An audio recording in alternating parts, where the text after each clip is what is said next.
This episode is brought to you by the world's first reposado from Tequila Herradura, made with slow-cooked, hand-harvested agave sealed into oak barrels and aged 11 months before being enjoyed in your glass. Experience the world's first reposado, Tequila Herradura. Please drink responsibly. Responsibility.org. Tequila Herradura. 40% alcohol by volume. Imported by Brown-Forman, Louisville, Kentucky. Herradura is a registered trademark. Copyright 2025 Brown-Forman Corporation. This episode is brought to you by Nordstrom. Summer's almost out and fall's calling. Luckily, Nordstrom has everything you need for the season ahead, all under $100. Discover new arrivals from your favorite brands like Mango, Princess Polly, Wave, Free People, BDG, and more. Whether you're planning a last-minute getaway, heading back to class, or refreshing your office looks, you'll find the latest trends and beauty must-haves without breaking your budget. It's easy, too, with free shipping, free returns, and in-store order pickup. Shop today, in stores, and at Nordstrom.com. Have you guys ever heard of World Romance Scam Prevention Day? Have you ever heard of World Rainbow Sprinkled Donut Day? There's also World Talk Like a Pirate Day. Yeah, there are all kinds of days like that. But some of them are very serious, and World Romance Scam Prevention Day, this is a serious one. I'll go with that. As luck would have it, we're going to talk to the founder of that day today. Welcome to What the Hack, a show about hackers, scammers, and the people they go after. I'm Adam Levin. I'm Beau Friedlander. And I'm Travis Taylor.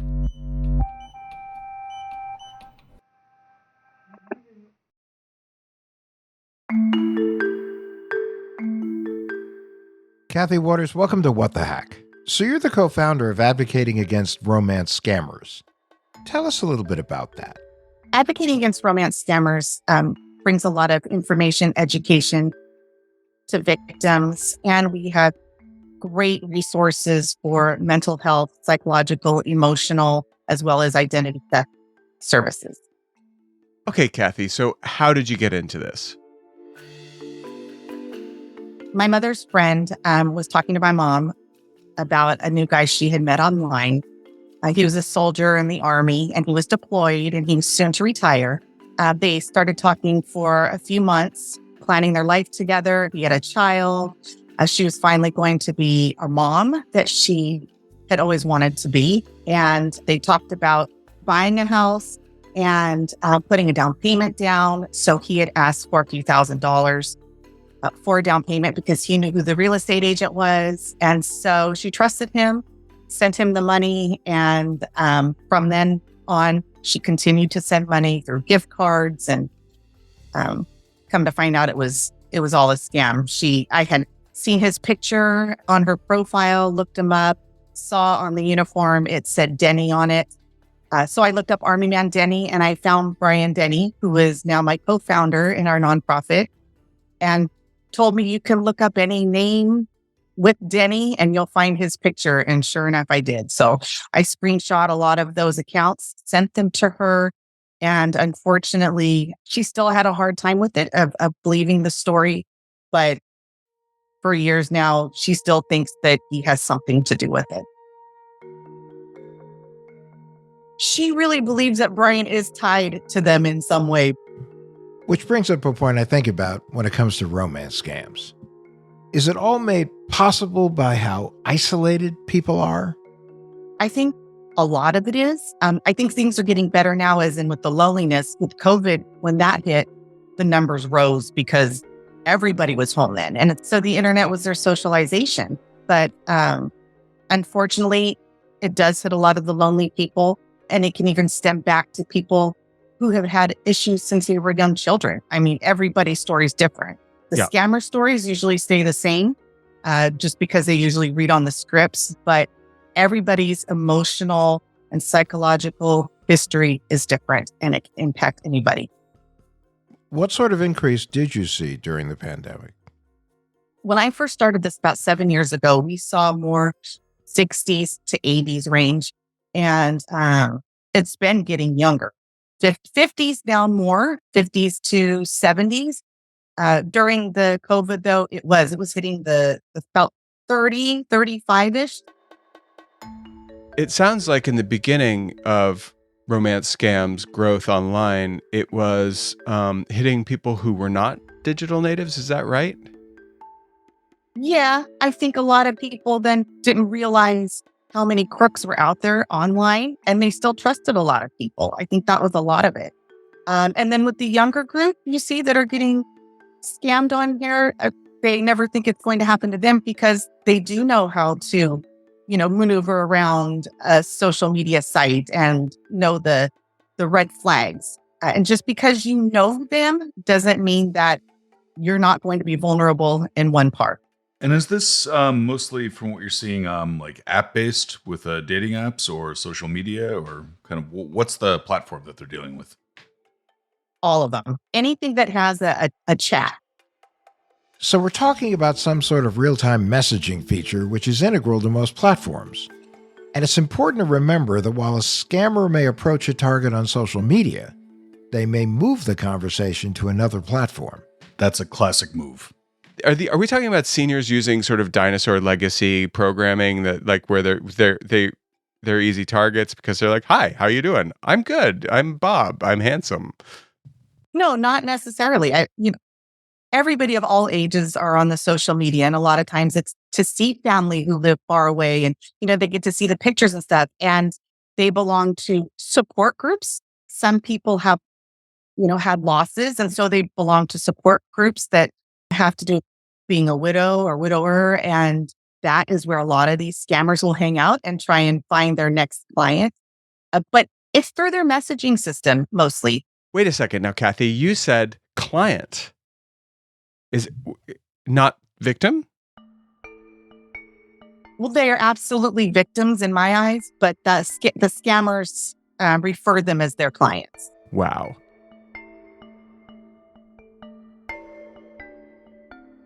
So, Kathy, it starts with someone that may be lonely, correct? Yes, usually that's the persona of the person who's going to be scammed. The scammers will send out hundreds of emails to different potential victims, and only a few of those will latch on to those because those are the ones usually who maybe are in a more vulnerable state. I think a lot of times they're lonely, or maybe they don't think they're lonely, but they are a little bit more than what they thought. And so they do get trapped in these words.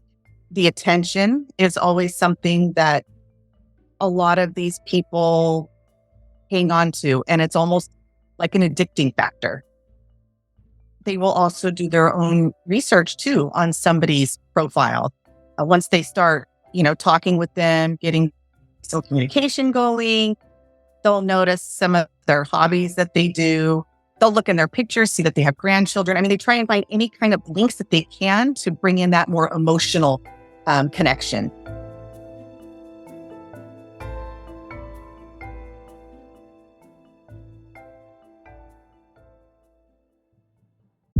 It's Wednesday, Adams. I see you're trying to distract yourself from your own banal thoughts. Let me help. Here's a recording thing made of my latest root canal.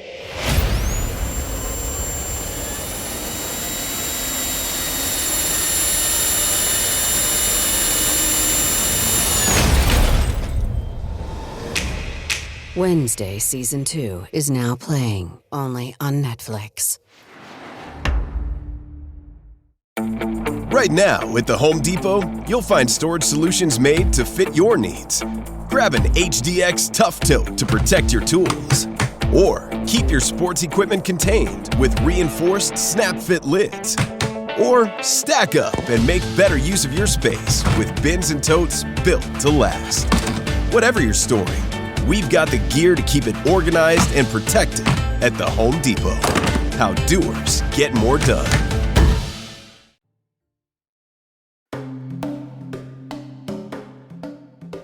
So the question I have here is that there are literally billions of people online, especially on social media. So in terms of this process, how are these scammers picking their victims or clients, as you put it? Some will try and find them in groups where people are more vulnerable. They will also go onto somebody they've been speaking with, going onto their friends list, asking all of their friends online if they would like to be friends or try and connect, send them a message. They will send out messages by the hundreds just to try and get one or two to connect with them. Okay, wait, Adam, you look marvelous. Why, I never thought you'd. It must be my just turned 74 glow. No. It's that shirt. That shirt makes your deltoids look positively gigantic, like stringy, muscly Fabio. Like, I think I'm in love with you. I am uncomfortable. Because it is my Psycho Bunny shirt. Psycho Bunny. I love Psycho Bunny. Bunny. Do you know what?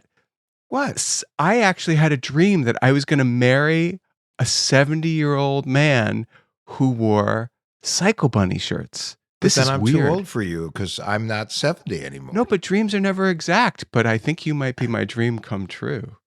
Anyway, so I have been thinking about a neurotic bearded person as someone that I can get together with. So that is, I mean, is it that simple? It's just kind of like getting in there and being so, but not with a voice, right? They're usually not on the phone. Right. And you know what I have learned over the years that I've been doing this, after doing different types of research with the different victims, that most of them, their love language is words of affirmation. And it just all makes sense.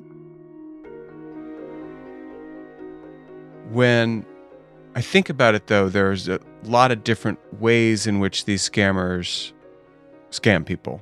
But not. At the end of the day, what makes romance scams so easy to fall for? I think it's a little bit of a combination of the words, and I think it's a combination of where a person is in their life emotionally. It's pretty fascinating when you think about it, and especially how manipulating they are to the victim, to where the victim doesn't even trust their own family anymore.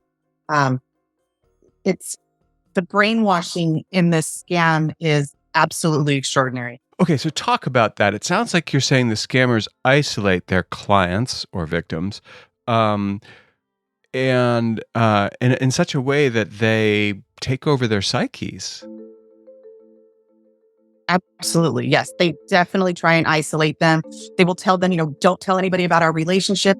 And that's simply because people from the outside can absolutely tell what's going on. But we can see the scam, just like my mother's friend. And when she was telling us the story of this, we all knew it was too good to be true.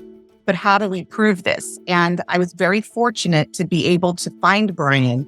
A lot of people can't find the right person or the real person. And when that happens, you can't get closure. You can't prove to the person that this is a fake person, your loved one. It's a fake person.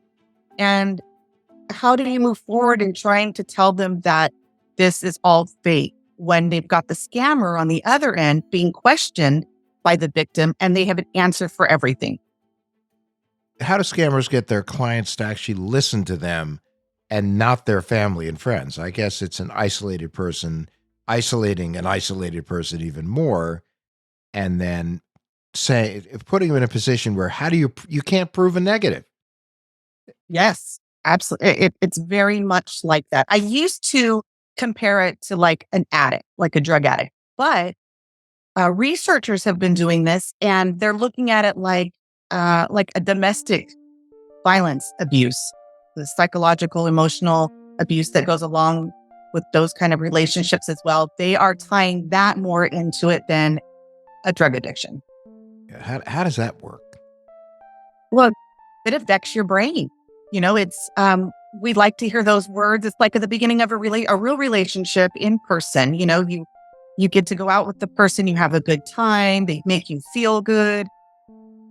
It's very similar like that. And you want to call that person, you want to see them again all the time. But this is just all done online. And you start to trust that person, their word, and it just all kind of falls in place for them. They will give them, like I said, the promises. They will start bringing in other people, such as like their child. The scammer will bring in their child and to talk with the client to try and manipulate them even more. The person that they use, their partner in the scam, will call this person mom or dad in any way to get into their mind just a little bit. So, I don't know if you guys have ever had this experience, but let's just say, I'm in a long-term relationship, Kathy, and every once in a while, the person I live with gets annoyed by me. And sometimes it happens when she's on a work trip. She's not alone. So there's a certain dopamine hit you get when you're waiting for that text and it arrives. And you think, oh, all is well in the world. Okay. And I think that part of this process involves that dopamine hit, because I remember in the last breakup that I had, there were cell phones and there was texting. And we went from texting each other stupid things all day long to nothing. And the silence was really difficult. It was so hard to handle. That is the basic psychological situation that family and friends are up against, no? These victims depend on those texts coming in, and each text makes them feel good. One of these tactics that the scammers do when they're starting to be questioned a lot by the victim is completely disconnect from them. They will block the victim from everything and will stay away for a few days. And in those few days, that victim feels like their world is falling apart. And when the scammer comes back and will apologize, the victim feels better. Then they feel like, I'm never going to ask another question again because I don't want that disconnection anymore. One thing I'm wondering about here is whether or not the scammer is just flattering their clients. But it also sounds like they're being psychologically way more nuanced in understanding that if they withhold attention, the connection will become stronger and the need for that phone lighting up with another message. So Kathy, how does that play out? So once we're there, what's the next beat in a romance scam? It just continues on. It's story after story. And these stories are outlandish. And you wonder how so many victims can be like attracted to that. It's, if it's not they're in the hospital because they were shot, they're in jail, or they won an award and this award is money or gold and they're going to send a package and then the package gets lost, or the package is stuck in customs and they have to pay thousands of dollars to get this package out. And then once you pay, it gets stuck again, or it wasn't enough. I mean, it's just on and on. And if they get questioned, then the scammers pull back again. So it's a vicious cycle that just keeps messing with these victims' brains. Aren't they part of like a consortium of scammers? Yeah, and the victim may believe they're having a conversation with one person, but they're being tag teamed by many people who all know the script. They work in groups. They work with their stories together. They will be each other's family members, a part of the story. Anything to get the victims to believe what they have to say. And that's one of the things when I talk to victims, like, but I talked to their son and or I talked to their mother on the phone. It's like, no, you didn't. It just makes the story more real. How long is the lifespan of the average romance scam? Is that like days or months, weeks, years? Yeah, it can definitely go years. I talked to one lady that it was 7 years long. Oh, wow. And days too. I mean, sometimes people really do recognize it right away. Those are usually the ones where the manipulation isn't so heavy, but you get into the ones that are, just a few months. My mother's friend was in it for 4 months, I think it was a total. Mm-hmm. And she had sent about $35,000 to him in the matter of that 4 months of somebody she never even met in person. What is the largest amount of money, based on your experience, that you've seen someone lose to a romance scammer? For somebody that came up to me as a victim, about $500,000. I think of the emotional response that these scammers are able to get out of their victims. And it reminds me of, a sort of casino vibe where you sit in front of the slot machine or you play roulette or whatever, and you're just like, maybe this time it's going to hit.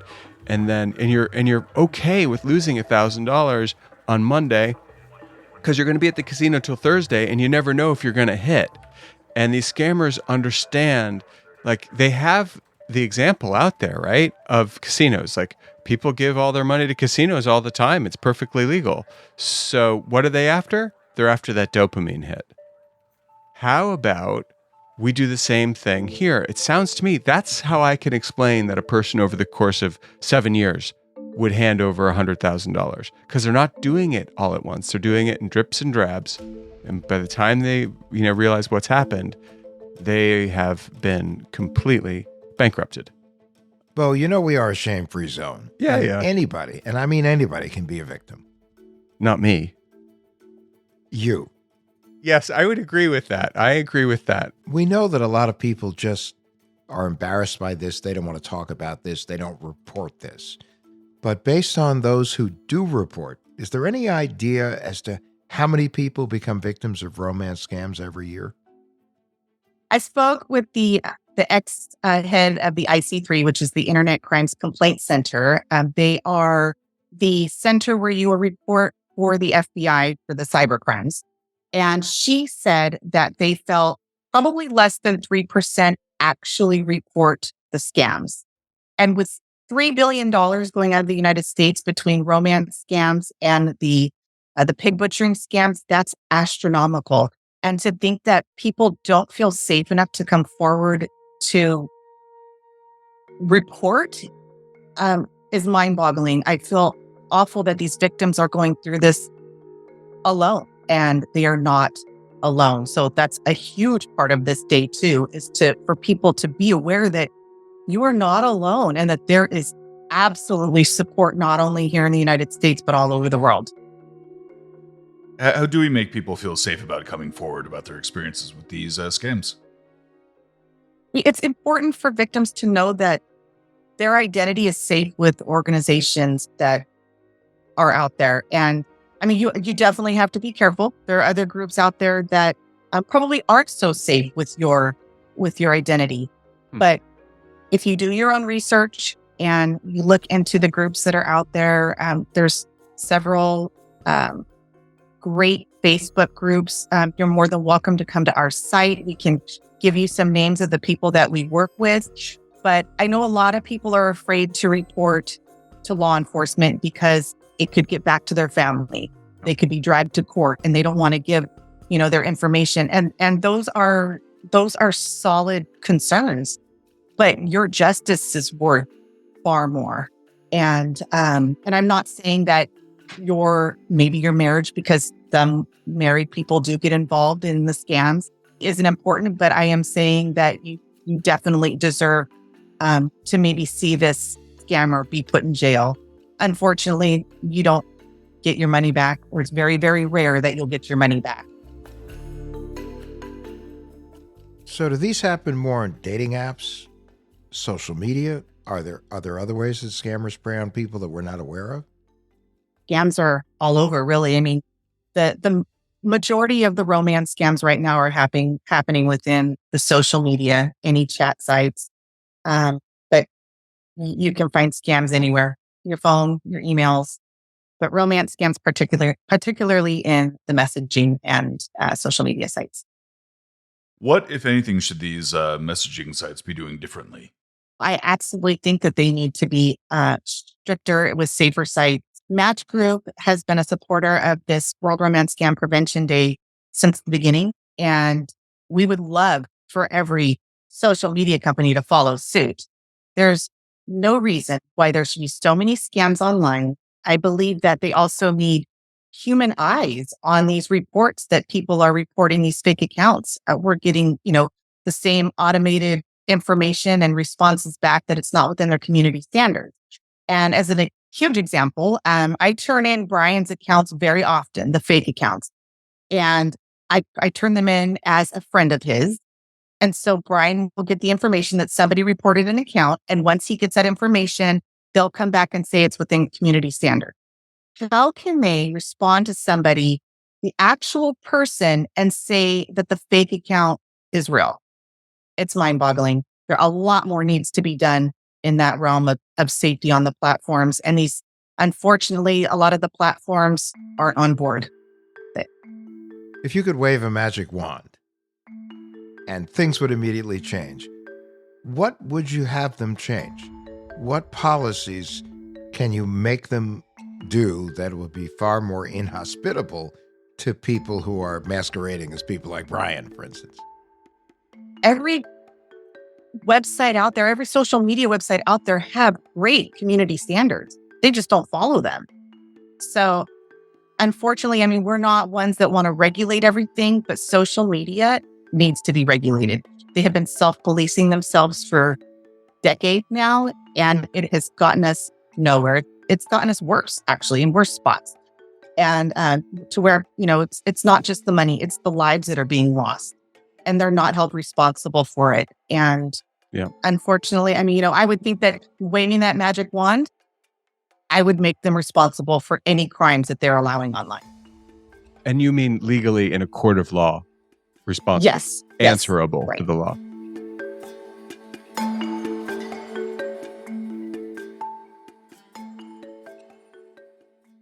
She's made up her mind to live pretty smart.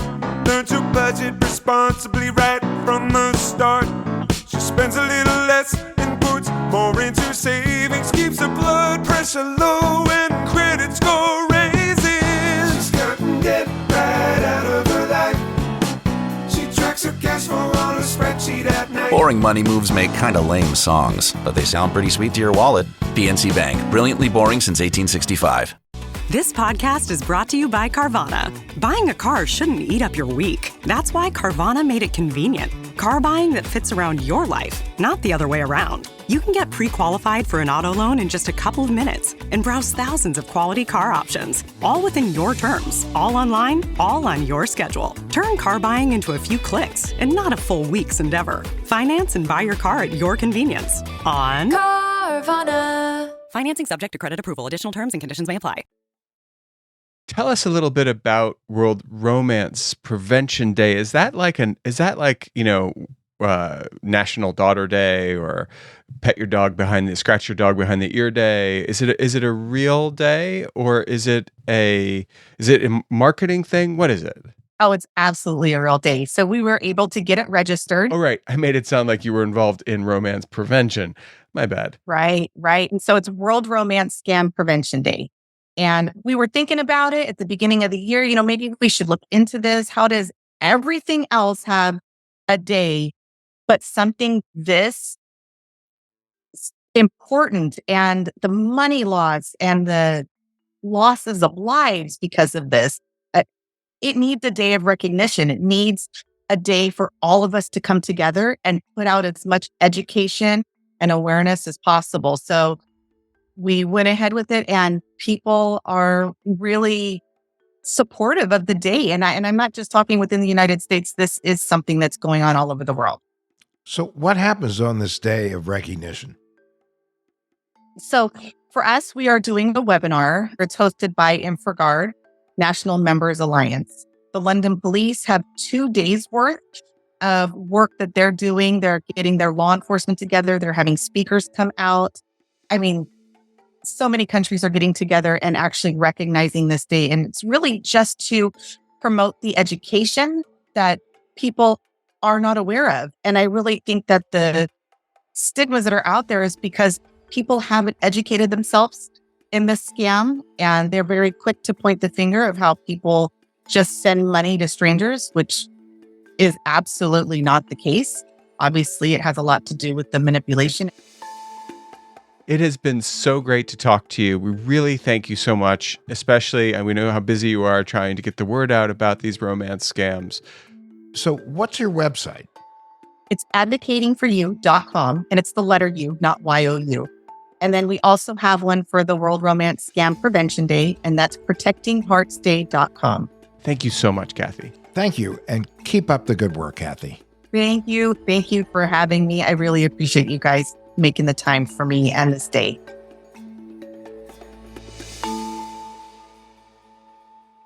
So one thing that I wanted to get into more, but we didn't manage it, is the way scammers work with gamers and how that might involve human trafficking. Adam, as you know, I'm not a gamer, but I know that you and your son do play some games. Do those games allow other people to, that you don't know, interact with you? Can you play with somebody who's in Ohio when you're in California or whatever? I have not, but I know that he does. And when that's happening, that person, remember, I spend the majority of my time outside splitting wood and talking to groundhogs.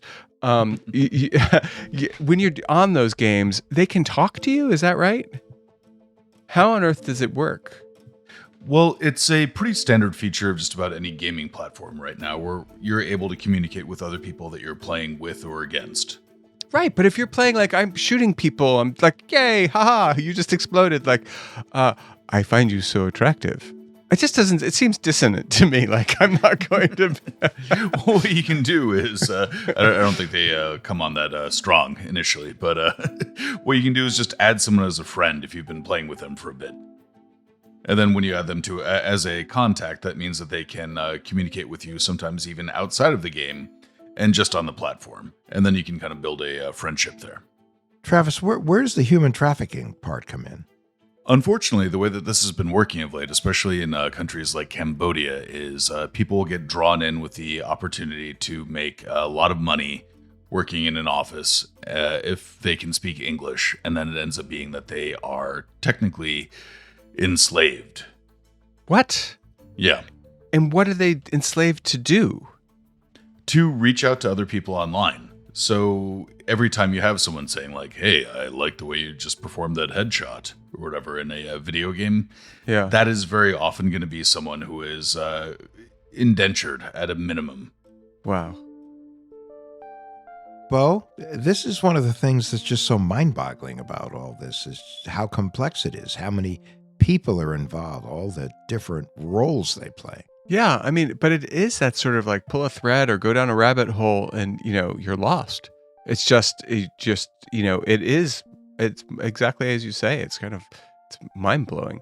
But, so I learned a lot today. How about you guys?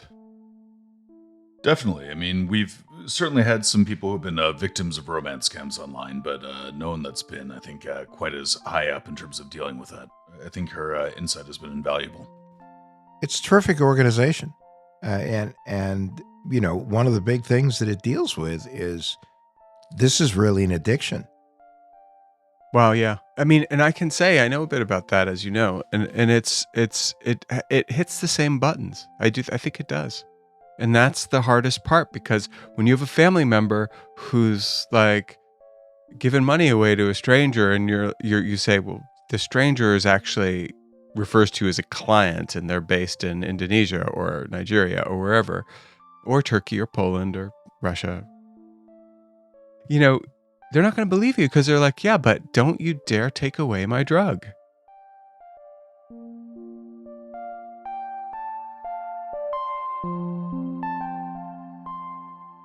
All right, guys, what is this week's tinfoil swan? Do you mean our paranoid takeaway to help keep you safe on and offline? Yeah, I do. So this week it is how to scam-proof an online romance. Well, as you both know, I'm a very romantic soul, so... Very? Oh, yeah. Completely. Yeah. I'm enthralled. Yeah. Are you, though? Yes, Travis? Totally. That voice gets to me all the time. Well, maybe you are, but I don't read him as romantic. Or Travis is a romantic? I have a voice like Barry White. It kind of comes with the territory. No, and his wife loves him a lot. So, okay, we know you're romantic. What do you got? She does, but I love your hair too, bro. No. It gets you nowhere. Flattery will get you nowhere. Well, one of the main things that we've gotten into is that with a lot of the folks who are online looking for love or companionship even, that makes them into an easier target. But one of the great things about the internet is that it actually helps facilitate finding true and legitimate relationships. What do you like about my hair, Travis? It's long. It's luxuriant. And It's there's a flowing. very luxurious man bun at the end. I agree, but I have to say again that I get that people go online to find love. Guinevere and I met at the dog park, and as much as she thought I was a stalker in the beginning, it was a person-to-person meeting, and it was doing something that we both like. It's the way to meet somebody, doing something you both like. Adam, you met your wife through a mutual friend. Travis, you met your wife in college. Yeah. None of us. But I have a lot of friends who met their wives online and are very happy. If you're going to use the internet for love, the bottom line on all this is use it in all its glory, because it can also show the lie too. But you've got to do research. You got to put some work into it. Yeah, and also be open to the possibility that the person you're in love with isn't a person at all. But what are the red flags here? The red flags are often you can't see them, you can't hear them, you get wild stories, and all roads seem to lead to the same place, which is money. They want your money, or they want a compromising picture that will then lead them to a lot of money. Yeah, and even more dire consequences, as we learned in a recent episode with John DeMay. So listen, if you are the victim of a romance scam, remember, this is serious stuff, and it can lead to really serious outcomes. Don't keep it to yourself. You can talk to the police. You should for sure talk to family. If it's something that's embarrassing or may damage a relationship, there's always going to be someone that you can talk to, and you need to do that. 100%. Yep. Well said. And that's our tinfoil swan.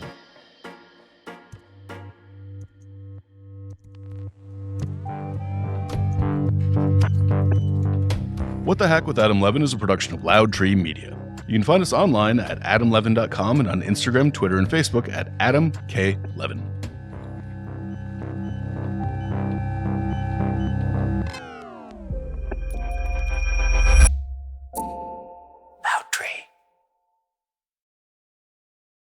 Behind every great meal is a person with a story to tell. Hear them on Culinary Characters Unlocked, the podcast that reveals the lives behind the food. Hosted by me, David Page, Emmy Award-winning journalist and creator of Diners, Drive-Ins, and Dives, as I talk with everyone from culinary legends to mom-and-pop standouts about the creativity, grit, and passion that shape the food we love. Follow Culinary Characters Unlocked on Apple Podcasts, Spotify, or wherever you get your podcasts. Behind every empire are the people history tried to forget. Lost Roman Heroes tells the stories of the remarkable characters who shaped Rome from its mythical beginnings to its final fall. Each episode blends armchair storytelling, sharp historical insight, and a bit of humor to bring these lost figures to life.